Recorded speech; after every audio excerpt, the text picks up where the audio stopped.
नमस्कार, म रवि लामिछाने। चितवन 2बाट दोस्रो पटक प्रतिनिधि सभामा निर्वाचित भएको आज 100 दिन भयो। समुन्नत चितवनको यो महायात्रामा पहिलो बिन्दुदेखि सँगै रहनुभएका सम्पूर्ण चितवनवासी सामु म आज यो यात्रामा केही घुम्तीहरू देखाउन चाहन्छु।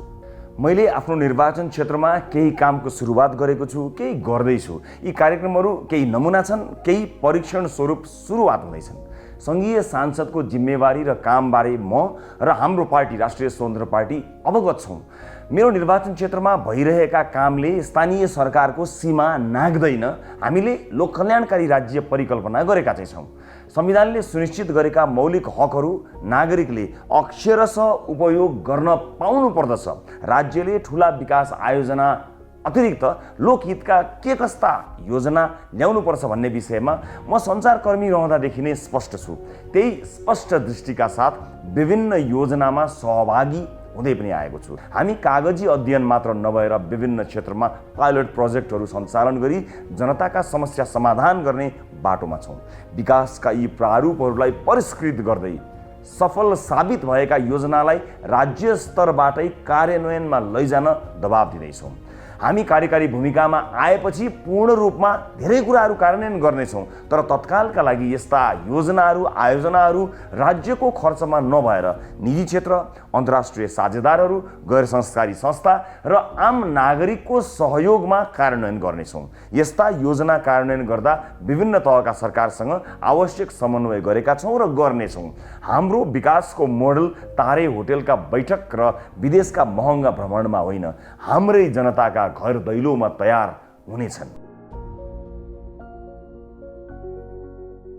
यहाँलाई थाहा छ, आफू विदेशबाट स्वदेश फर्किएको मान्छे हुनाले मैले सुरुवात काहीँ न काहीँबाट गर्नुपर्छ भनेर आफ्नो क्षेत्रका लागि CEO को आवेदन माग गरेको थिएँ। मैले सामाजिक सञ्जाल मार्फत यो विषयलाई लिएर धेरै टिका टिप्पणीहरू पनि भएको थियो। अनि कतिले त बिर्सिनु पनि भयो होला, कतिले खोइ कहाँ गयो भनेर सम्झाइ पनि रहनु भएको थियो। विदेशमा बसेर केही सिप ज्ञान आर्जन गरेर आफ्नो देशमा केही गर्न चाहन्छु भनेर आउनेहरू मध्येबाट हामीलाई लगभग 400 भन्दा बढी आवेदन प्राप्त भएको थियो। त्यसमध्ये अन्तर्वार्ता गरेर एकजना व्यक्तिलाई हामीले, हाम्रो टिमले, मेरो सचिवालयले CEO को रूपमा छनौट गरेको छ। कस्ता व्यक्तिलाई हामीले छान्यौँ त? आउनुहोस् उहाँबारे थोरै जानकारी लिउँ। नमस्कार, म हेमन्त बराल, सूचना प्रविधि तथा डाटा सेन्टर कन्सल्टेन्ट अनि लेखक। बेलायतको एङ्ग्लो रस्किन युनिभर्सिटी क्याम्ब्रिजबाट कम्प्युटर नेटवर्क सेक्युरिटीमा मास्टर्स डिग्री। यस सूचना प्रविधिको क्षेत्रमा देश तथा विदेशका विभिन्न सङ्घ संस्थाहरूमा विगत 25 वर्षदेखि कार्यरत रहँदै आएको छु। देशमा विद्यमान व्यतिथि, अस्तव्यस्तता, ढिलासुस्ती र भ्रष्टाचारको अन्त्य गर्ने प्रणका साथ बेलायतबाट उच्च शिक्षा हासिल गरे पश्चात प्राप्त गरेको सम्मानजनक IT इन्डस्ट्रीको जागिर छोडी आफ्नै देशमा केही गरेर देखाउँछु भन्ने प्रण र आत्मविश्वासका साथ नेपाल फर्किआएको हुँ। नेपाल सरकारको पाठ्यक्रम अनुसार कक्षा 1 देखि 12 सम्मका कम्प्युटरका विषयमा 25 भन्दा बढी पुस्तकहरू प्रकाशित छन्। स्मार्ट सिटी तथा डिजिटल नेपाल फ्रेमवर्कको परिकल्पनाकारका साथै डाटा सेन्टरको क्षेत्रमा विभिन्न संस्थाहरूमा कन्सल्टेन्टको रूपमा कार्य गरेको छु। नेपालमा हुने गरेका भ्रष्टाचारलाई सिस्टम ड्रिभन फेसलेस अटोमेटेड गभर्नेन्सको माध्यमबाट सेवाग्राही र सेवा दिने संस्थाको बीचमा भेटघाट नै नहुने गरेको सिस्टम विकास गरी जरैदेखि भ्रष्टाचार नियन्त्रण गर्ने योजनाहरू मसँग रहेका छन्। चाहे कृषिको क्षेत्रमा होस् या पर्यटनको क्षेत्रमा होस्, शिक्षा र स्वास्थ्यको क्षेत्रमा किन नहोस्, उक्त क्षेत्रहरूलाई कसरी स्मार्ट बनाउन सकिन्छ भन्ने मसँग दृढ योजनाहरू रहेका छन्। देश विकासका विभिन्न परियोजनाहरूलाई वैज्ञानिक तरिकाले सञ्चालन गरी रोजगारीका बाटाहरू प्रशस्त मात्रामा सिर्जना गरी देशका युवा पिँढीहरूलाई सृजनात्मक, क्रियाशील र रचनात्मक व्यवसायजन्य प्राविधिक सिपहरू सिकाई आत्मनिर्भर बनाउने मेरो सोच रहेको छ। चितवनवासीहरूको दैनिक जनजीवनलाई सहजीकरण गर्न, जनताका पीरमर्काहरूलाई सुनी सम्बन्धित निकायहरूसँग समन्वय गरी निवारण गर्न म सदा क्रियाशील रहनेछु। मेरो बारेमा विस्तृत जानकारी मेरो पर्सनल वेबसाइट hemantabaral.com.np मार्फत प्राप्त गर्न सक्नुहुनेछ। अन्त्यमा यस क्षेत्रका प्रतिनिधि सभा सदस्य सांसद रवि लामिछानेज्यूको सचिवालयको प्रमुख कार्यकारी अधिकृतको भूमिकामा कार्य गर्ने अवसर प्रदान गरिदिनु भएकोमा यहाँहरू सम्पूर्णमा आभार प्रकट गर्दै आगामी दिनहरूमा यहाँहरूको विशेष साथ र सहयोगको अपेक्षा राखेको छु। धन्यवाद। CEO को परिचयपछि अब लागौँ हाम्रा कामहरूतिर। आजैबाट हामीले ब्लू बस सञ्चालन गर्न लागिरहेका छौँ। महिलाहरूका लागि मात्रै भनेर चितवनको क्षेत्र नम्बर 2 को यी रुटमा चल्ने गरी एउटा निःशुल्क ब्लू बस सञ्चालन हुँदैछ। सुरुवात एउटा बसबाट गरेर भविष्यमा माग र उपयोग अनुसार समन्वय गरी अन्य सङ्ख्या बढाइने पनि छ। यस क्षेत्रका पहिलो चरणमा यहाँ 500 जना महिलाहरू, यस क्षेत्रका महिलाहरूलाई निःशुल्क यातायात कार्ड वितरण गरिनेछ। बसमा एउटा मसिन जडान गरिएको हुनेछ। बस चढ्ने बेला त्यो कार्ड मसिनमा इन्ट्री गर्नुपर्नेछ। इन्ट्री गर्ने प्रक्रिया एकदमै सजिलो छ। त्यो कार्डले मसिनमा छोइदिए मात्र पुग्छ। यसले गाडीमा को चढ्नुभयो भन्ने रेकर्ड त रहन्छ नै, सम्भावित अनियमिततालाई पनि यसले रोक्नेछ। साथै त्यस बसमा एउटा लेटर बक्स राखिएको हुन्छ। मेरो लागि केही सन्देश तपाईहरुसँग छ भने, सुझाव अथवा तपाईका केही समस्या छन् भने पनि लेखेर त्यसै बक्समा खसालेर मलाई पठाउनुहोला। बस सञ्चालन संघीय सांसदको काम हुँदै होइन, क्षेत्राधिकार पनि होइन, मलाई थाहा छ। तर एउटा निर्वाचित नीति निर्माताले, जनप्रतिनिधिले सार्वजनिक यातायात कस्तो हुनुपर्छ भन्ने सपना देख्नुपर्छ। अझ सार्वजनिक सवारीमा महिलाहरूको सुरक्षा र प्राथमिकता कस्तो हुनुपर्छ भनेर देख्नुपर्छ र देखाउनुपर्छ। म आफूले पनि भोगेकोले होला यो विषय मेरो मनमा अत्यन्त नजिक छ। विदेशमा रहेका नेपालीहरू आफ्नो देश फर्कन कति व्यग्र हुन्छन् भन्ने कुरा मलाई राम्रोसँग थाहा छ। मनको अन्तर कुनामा गडेको यही खिल उक्काउन मैले केही प्रयास थालेको छु। विदेशमा रहेका नेपालीहरूलाई स्वदेशमै अवसर खोज्ने प्रेरणा मिलोस् भनी 100 जनाका लागि रोजगारीका अवसर खोजेर निवेदन आह्वान गर्दैछौँ। आज यो भ्याकेन्सी विभिन्न देशका स्थानीय पत्र पत्रिकामा पनि छापिएका छन् र चोकका पसलहरूमा पनि छाप्ने व्यवस्था मिलाउँदैछु। यदि सार्वजनिक गरिएका यी भ्याकेन्सीहरूमा दिइएको योग्यता पुग्छ र निर्धारित सेवा सुविधामा तपाईँ नेपाल फर्कन चाहनुहुन्छ भने दिइएको इमेलमा आफ्नो सम्पूर्ण विवरण पठाउन सक्नुहुनेछ। यी भ्याकेन्सी नेपालका निजी क्षेत्रमै खुलेका हुन्। नेपालमै रहेका दाजुभाइ दिदीबहिनीहरूबाट पनि यो पदपूर्ति गर्न सकिन्थ्यो होला। तर हामीले विदेश गएर केही सिप र विज्ञता हासिल गरेका नेपालीहरूलाई स्वदेश फर्काउन प्रोत्साहन गर्ने माध्यमको रूपमा यसलाई सदुपयोग गर्न खोजेका मात्रै हौँ। 40,000 देखि 1.5 लाख प्रति महिना तलब सहितका जागिरहरू तपाईँका लागि खोजिदिएका छौँ। रोजगारदाताको शर्तमा तपाईँ सहमत भए हामी समन्वय गरिदिनेछौँ। आउनुहोस् नेपालमै केही गरौँ। जनप्रतिनिधि जवाफदेही हुनैपर्छ भन्ने मान्यता म सञ्चारकर्मी हुँदा पनि थियो र अहिले पनि कायमै छ। त्यसैले हरेक 4 महिनामा सार्वजनिक सुनुवाई गर्नेछु। भदौ 10 गते प्रथम सार्वजनिक सुनुवाई हुनेछ। चितवनमा सूचना प्रविधि विकासको अवस्था र सुधार गर्नुपर्ने विषयमा पनि चर्चा हुनेछ। हरेक 4 महिनामा चितवन क्षेत्र नम्बर 2 का विभिन्न ठाउँमा सार्वजनिक चासोका विषयमा यस्ता सार्वजनिक सुनुवाई गरिनेछन्। ती कार्यक्रममा विभिन्न सरकारवाला निकायलाई समेत बोलाई जनताका समस्या समाधान गर्न पहल गरिनेछ। उक्त सार्वजनिक सुनुवाईमा म आफ्नो कामको हिसाब जनतालाई बुझाउनेछु र सरकारवालाहरूसँग हिसाब जनताका लागि माग्ने पनि छु। आजबाटै 65 वर्षभन्दा माथिका वृद्धा बाआमाहरूलाई निःशुल्क मोबाइल क्लिनिक सुरुवात गरिनेछ। यो मोबाइल क्लिनिकले घर घरमा गएर बाआमाहरूलाई प्राथमिक उपचार दिनेछन्। हरेक दिन नयाँ टोलमा पुग्नेछौँ। क्लिनिक कहाँ आउँदैछ, कसरी आउँदैछ भनेर अगावै केही समय अगाडि नै यहाँहरूलाई सूचना दिइनेछ। यस क्लिनिकमा एकजना MBBS डाक्टर हुनुहुनेछ। तपाईँ अस्पतालसम्म जान सक्नु भएन भने यो मोबाइल क्लिनिकको नम्बरमा कल गरेर घरसम्मै बोलाउन पनि सक्नुहुनेछ। प्राथमिक उपचारपछि थप उपचार चाहिने देखिए डाक्टरले सम्बन्धित अस्पताल वा डाक्टरसम्म सिफारिस गर्ने लगायतका सबै काम सहजीकरण गरिदिनुहुनेछ। फेरि पनि भन्छु, यो एउटा सांसदको काम होइन, तर चुनाव ताका घर घरमा जाँदा आशीर्वाद दिनुहुने बाआमालाई एउटा छोरोको नाताले हेरचाह गर्नु मेरो कर्तव्य हो। चुनावमा भोट माग्दा मैले शिक्षालाई जोड दिएको कुरा यहाँहरूलाई थाहा छैछ। हाम्रो शिक्षा प्रणाली युग सुहाउँदो छैन, प्रतिस्पर्धी छैन। एउटा नीति निर्माताका रूपमा म कस्तो सार्वजनिक शिक्षाको सपना देख्दछु त्यसको एउटा सानो नमुना देखाउन मात्र चाहन्छु।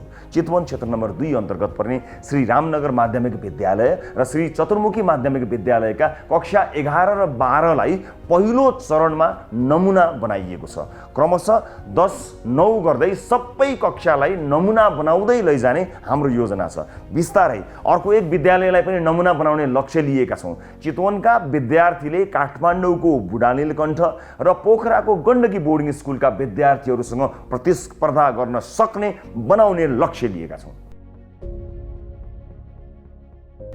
राजनीतिमा नलागेको बेला पनि हरेक नेपाली नागरिकको स्वास्थ्य उपचार सुनिश्चित हुनुपर्छ भन्ने मान्यता राख्ने थुप्रै मान्छेहरू मध्येको एक हुँ म। सञ्चारकर्मी हुँदा पनि हामीले कालीकोटको राजकोट अस्पताल निर्माण सम्पन्न गरेका थियौँ। कोभिड-19 का बेला अक्सिजनको जोहो गर्न दिनरात खटेका थियौँ। पैसाको अभावले कुनै पनि नागरिक आधारभूत स्वास्थ्य सेवाबाट वञ्चित हुन नपरोस् भनेर स्वस्थ चितवन अभियान सुरु गर्दैछु, जस अन्तर्गत पैसा हुनेहरूले तिर्ने, नहुनेको जिम्मा हाम्रो। कति सफल हुन्छु थाहा छैन, तर सुरुवात चाहिँ चितवनबाट गर्न चाहन्छु, आफ्नै निर्वाचन क्षेत्रबाट गर्न चाहन्छु। यो अत्यन्त कठिन र अपजसी काम हो थाहा छ, तर हुन्छ र सकिन्छ भन्ने विश्वास लिएर सुरुवात गर्दैछु। त्यसका लागि प्रथम चरणमा क्षेत्र नम्बर 2 का विपन्न नागरिकलाई स्वास्थ्य बिमामा अनुबन्धित गर्ने योजना अगाडि सारेको छु। कसैले पनि पैसाको अभावमा ज्यान गुमाउन नपरोस् भन्ने उद्देश्यले विपन्न परिवारका लागि 5 लाख रुपियाँ बराबरको स्वास्थ्य बिमा कार्यक्रमलाई लिएर आएको छु। त्यसका लागि सुरुवाती चरणमा 100 जना छनौट गरिसकेका छौँ। यस योजनाको नाम स्वस्थ चितवन राखिएको छ। खानेपानीको व्यवस्थापनपछि मैले सबैभन्दा महत्त्व दिन चाहेको यो योजना चितवनवासीका लागि फलदायी हुनेछ भन्ने मैले आशा लिएको छु। हुनेले तिर्ने र नहुनेले पनि स्वास्थ्य उपचारमा पहुँच पुर्याउने यो योजनाका बारेमा थप जानकारी म दिँदै जानेछु। अहिले यो सुरुवात मात्रै हो। आम नागरिकको एउटा सानो नै भए पनि समस्या हल गरिदिन सक्यो भने आफूलाई असाध्यै राम्रो काम गर्न सकेको हुँ कि भन्ने एउटा आत्मविश्वास बढ्दै आउने गरेको छ। रविले गर्छ भन्ने विश्वासकै कारण होला मेरो सचिवालयमा दिनहुँ अनेक समस्या आउने गरेका छन्। यिनै समस्या समाधान गर्न आजबाट मैले हेलो रविलाई सुरुवात र अझ प्रभावकारी बनाउने कामको सुरुवात गरेको छु। यस कार्यक्रम अन्तर्गत स्वयं कार्यालयमा उपस्थित भई या अनलाइन मार्फत या फोन मार्फत गुनासो तथा सुझाव टिपाउन सकिनेछ। त्यस पश्चात तपाईँलाई एउटा टोकन वा टिकट नम्बर उपलब्ध गराइनेछ। त्यस मार्फत तपाईँले आफ्ना गुनासो या सुझावको कार्यान्वयन कहाँ पुग्यो र के भइरहेको छ भन्ने जानकारी अनलाइनमै पाउनुहुनेछ। संविधानले सुनिश्चित गरेका मौलिक हकहरू जनताले अक्षरशः उपयोग गर्न पाउनुपर्छ। नेपालको संविधानमा मौलिक हक अन्तर्गत धारा 31 मा शिक्षा सम्बन्धी हकको व्यवस्था छ, जसमा सबै नागरिकलाई आधारभूत शिक्षामा पहुँचको प्रत्याभूति गरिएको छ। तर यो कति कार्यान्वयन भएको छ, भएकोमा पनि शिक्षाको गुणस्तर के छ भन्ने बारे हामी अवगत नै छौँ, हामीलाई थाहै छ। यदि दुविधा छ भने पनि एकपटक इच्छा कामना गाउँपालिका आएर अवलोकन गर्न सक्नुहुनेछ। हामीले यसलाई चिर्नका लागि सानो एउटा प्रयास सुरुवात गर्दैछौँ। इच्छा कामना गाउँपालिका वडा नम्बर 1 भाराङ स्थित राष्ट्रिय आधारभूत विद्यालयको स्तरोन्नति सुरु गरेका छौँ। अहिले यो विद्यालय कक्षा 7 सम्म छ। 95% चेपाङ समुदायका विद्यार्थी पढ्ने यस विद्यालयलाई हामीले कक्षा 12 सम्म स्तरोन्नति गर्नुका साथै आवासीय बनाउन खोजिरहेका छौँ। त्यस्तै यो विद्यालयलाई नमुना शैक्षिक संस्थाका रूपमा विकास गर्ने हाम्रो योजना छ। यो विद्यालयमा 275 विद्यार्थी अध्ययनरत छन्।